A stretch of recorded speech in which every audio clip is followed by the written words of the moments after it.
guys, new game in association with your mom and some jackals. That's cool. One way to die. Bum bum bum. Here we go. On Steam is Kai. One friend is disappointed. What? That's fine. Suddenly you snap awake in your bed, mouth dry, eyes sticky, and a slight film of moisture covering your whole body. As you blink away the fog of that last dream, the one where you died, a feeling of dread creeps over you. You are barely able to recall the last few seconds when suddenly it is replaced by a pretty nasty headache. Despite the feeling that horrible things are about to happen in your pulsating cranium, you remember that today is the last day of the glorious Finnegan Brothers Fun Park is open. Aww. While the closing itself is truly a crime against humanity, the upside is that all the rides and games are free.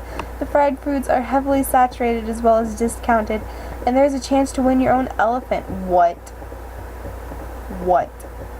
Who would pass that up, even with the specter of death lingering about? Wow, okay. But do you stop to take an aspirin for that wretched headache, or make a sandwich to fill your empty body, or just say fluff it and head to the car? I want to eat. What? What? Good crap! You pop into the kitchen and start snatching up all the necessary ingredients. You walk over. What?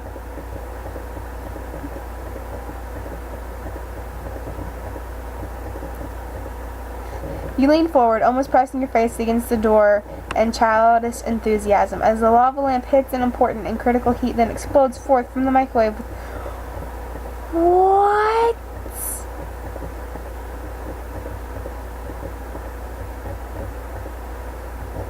Glass, fire, microwave shrapnel, and hot lava blast into your face, ripping it apart like a wet tissue paper. And while it does kill you pretty quickly, it's not quick enough to make it a painless death. What the crap?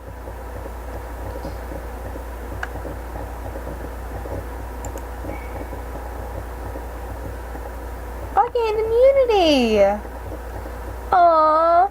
You entered the bathroom in a blinding fury as the headache repeatedly stabs at your brain from all sides.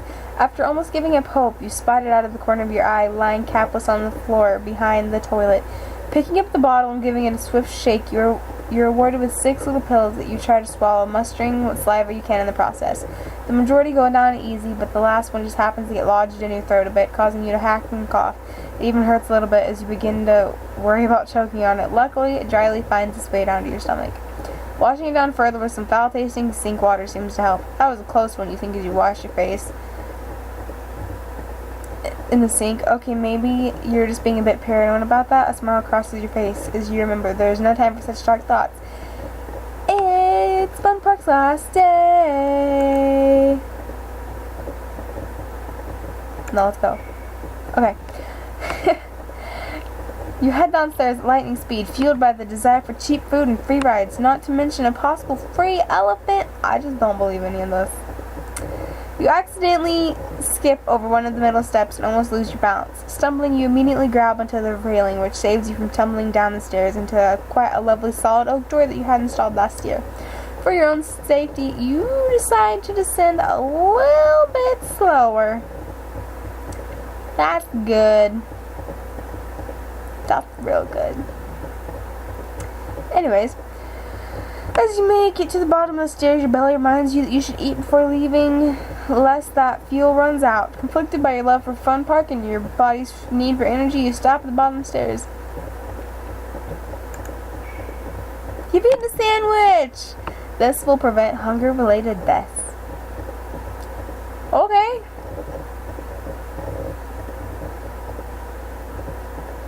Apparently we can die from that.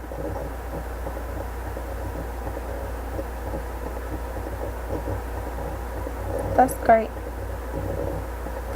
Anyways, just a few minutes in the kitchen were all you needed to whip up a delicious sandwich to tide you over until you get to the Fun Park. But not even this mouth-watering beauty was enough to keep those creeping fears at bay. You were a little too jumpy when you were spreading the mustard, but it's only a butter knife after all. What could really happen? You chew each bite very cautiously, randomly glancing up at the clock, then back down to the table again. Every other time you take a drink of water to wash down your mashed sandwich, club secretly, yawning, you will choke if there's not a liquid lubricant present. You toss the plate into the sink and make your way down to the front door as you swallow the last remaining piece. Delicious. Not as satisfying as fresh corn dogs. What?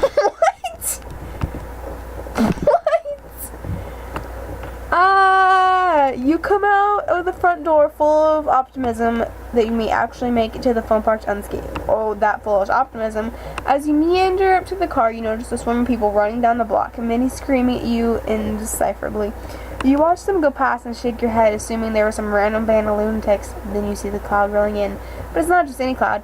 It's a product of limnic eruption from Murphy's Lake. Sadly, you don't know enough about such things to take action. It rips right over your head and pulls the air out of your lungs, immediately collapsing to the ground and destroying what breath of life you once possessed. You lay there gasping as birds drop from the sky and the world fades to darkness. You've suffocated. What? Just then you smell it. The smoke. You try to sit up in your bed, but you seem to be restrained at the wrist and ankles by some thin-looking change. The more you struggle, the more they seem to tighten. Even worse, the smoke starts to grow thicker as you see the first flames start to lash under the door. Fast forward a few minutes or so, and your bedroom is now in a full blaze. You are wildly flinging about, chained to the bed. At long last, the blanket catches fire and quickly spreads up to you. You can feel the fire engulf your legs and crawl its way up to your chest. The pain is unbearable, but all you can think about before the shock sets in is that smells delicious. You died. What?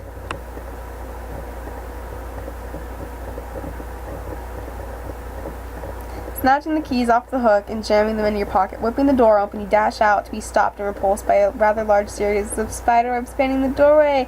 As you get wrapped up in them, flailing to escape swarms. Ew. What the crap? Suddenly you hear some faint whistling noise. You look around the room trying to locate the source, but see nothing. A quick glance out the window gives no indication as to where the sound is coming from. You whip the covers off your sweaty yet well-rested body and throw one of your legs over the side of the bed. Just before you pop up to track the noise down, a massive plane engine crashes through the roof of your house and smashes you down into bed. The bed through the floor, and all of it into the living room, which destroys that brand new couch you just got last week. What? What? What the fuck? I don't understand! Walking into the bathroom, you spot a small razor blade sitting in high contrast against the toilet tank lid.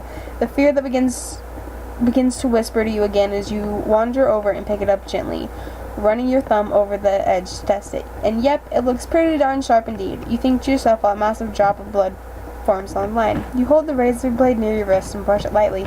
Just then the bulb in the ceiling light blows out, startling you just enough to jerk to the left, which causes you to slash your wrist deeply.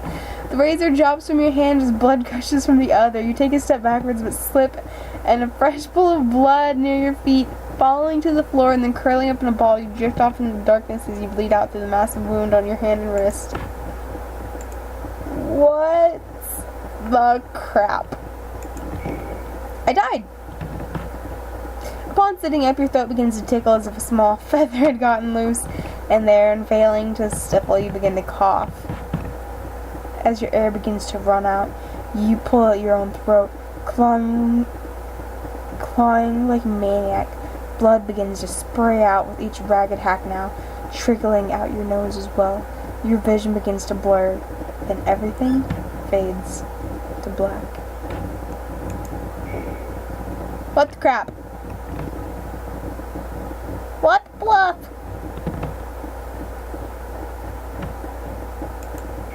What? What?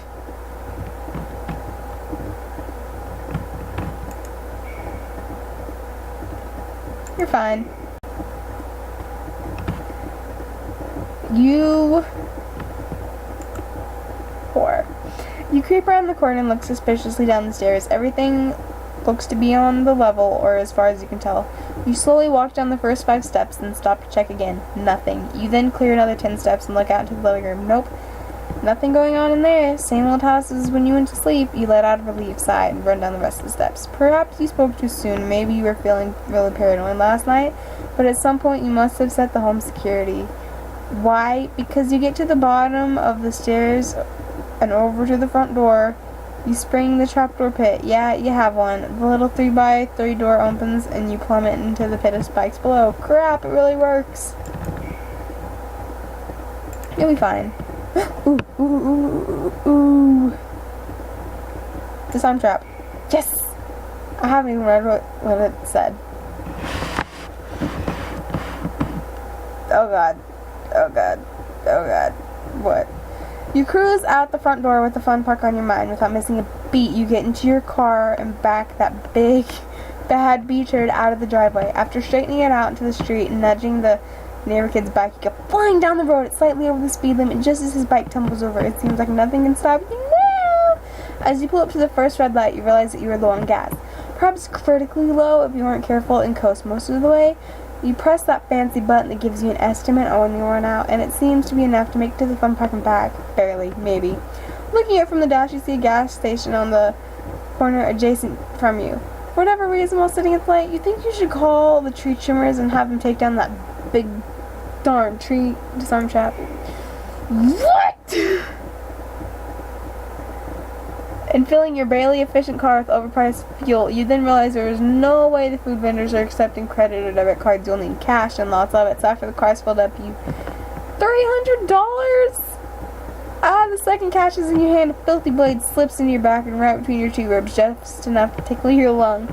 Immediately, you are pushed forward into the ATM, smacking your head off the little glass monitor and dropping you to the ground. The crackhead snatches the money and gives you a swift boot to the face before giving you a few more stabs to the face and chest, breathing blood through your lung and exuding it through your mouth, cheeks, throat, chest, and shoulders. Takes and stole. We're good. We're good. What?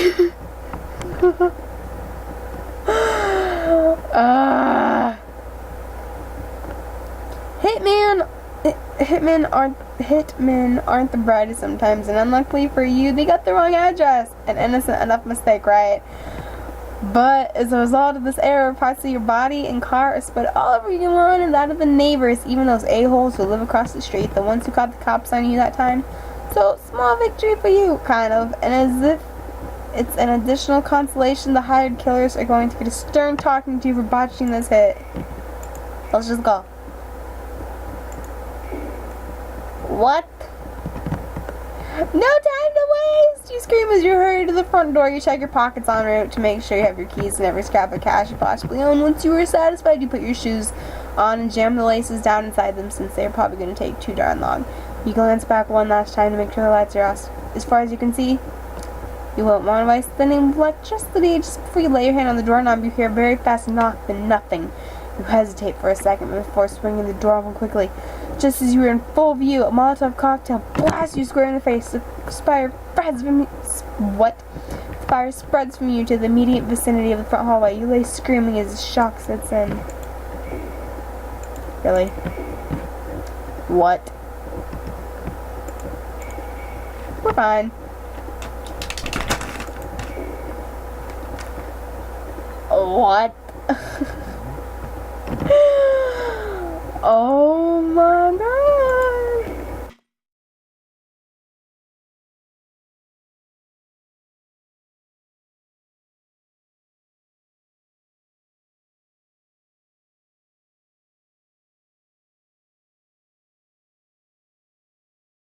A creeper from like Minecraft.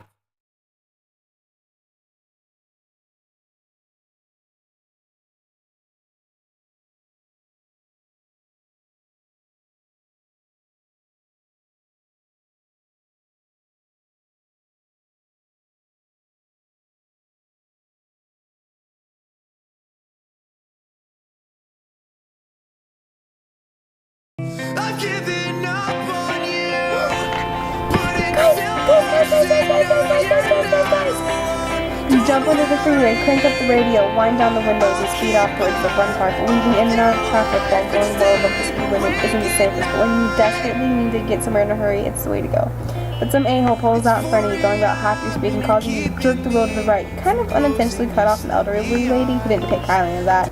You shake your fist at the filthy slag who cut you off, while equally enraged old lady speeds up in an attempt to rear-end you. Luckily, you quickly juke right as the slag tries to sidearm you, causing him to collide with the rapidly approaching grandmother instead. Oh my god! After you watch the collision in your rearview mirror, you look ahead to see a truck with a large container of bees on it. You skirt up on the side and get ahead of him.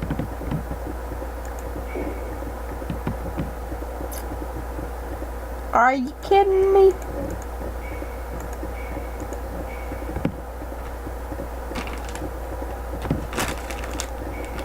Ooh, you park your car haphazardly, not even locking the doors, and run to the fun park screaming like a small child. The first place you stop is the food vendors. Within a few minutes, your arms are loaded with corn dogs, fried elephant ears, caramel apples, cotton candy, funnel cakes, just to name a few. You gnaw on them as you wait in line for the face painting in gluttonous fashion. Finish the last of it as you sit down to get painted up like some strange animal. Over the speaker, they call out winning raffle ticket for free elephant. You actually won it. Mother of fluff, you scream and push your way to the front of the crowd.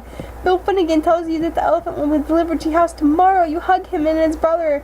High on surprise and euphoria, you lose yourself in the magic of Fun Park. But finally the day comes to close and you stream out with the other goers. As it turns out, you didn't lock your car door. Wow. Looks like that Fun Park employee walking to his car had a rough day. You think with a devilish smile, what?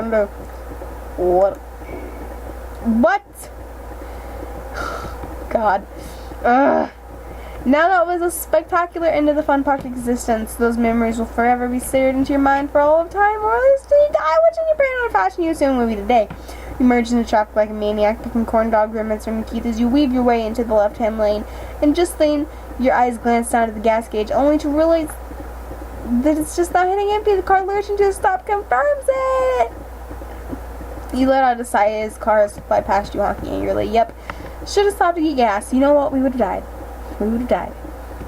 You lay your head down on the steering wheel for a second until you hear some odd noise coming from above. Looking up, you see that the car has stopped partially under an overpass and a giant green sign is swinging free. Before you can get your seatbelt off, the sign rips free, crushes the roof of your car down into your far softer body. This is like Final Destination on steroids. Seriously though. Anyways, I think I'm done. We've played about 20 minutes of this. What's the bread? Oh, I've eaten. I ate. Yeah. That's good. That's good that we ate. Don't want us to die. Flying plane.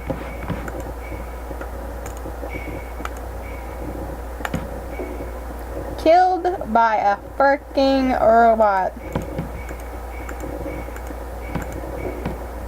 Stabbed to death.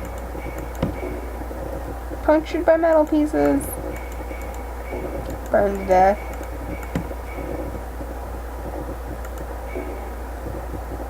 Wow. Let's see what else happens. We died. We died.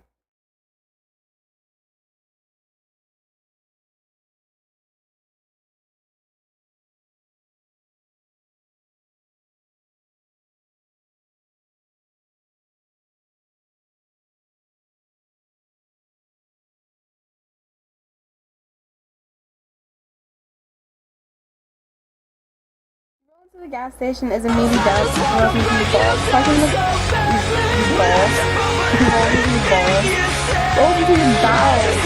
Parking the car and slowly walking to the little building for the keys and then around the side of the bathroom. There's no easy path with that much crap in. Hurry and clenching, you make it into a stall and whip your pants down with blinding speed. As you sit there and evacuate the masses, you start looking around to read the wall art, and that's when you see it, the glory hole. Yeah, but not in your glory hole, one where a clown's face is painted around it so the mouth is the hole itself. You begin to chuckle to yourself and suddenly wow, painted red to look like the tongue comes flying through it. The situation hits the right nerve and you burst into laughing rage. There on the toilet, crapping at the same time. You gasp, cry, and laugh insanely as your air runs out and the strange loses rigidity. Both of you dying simultaneously.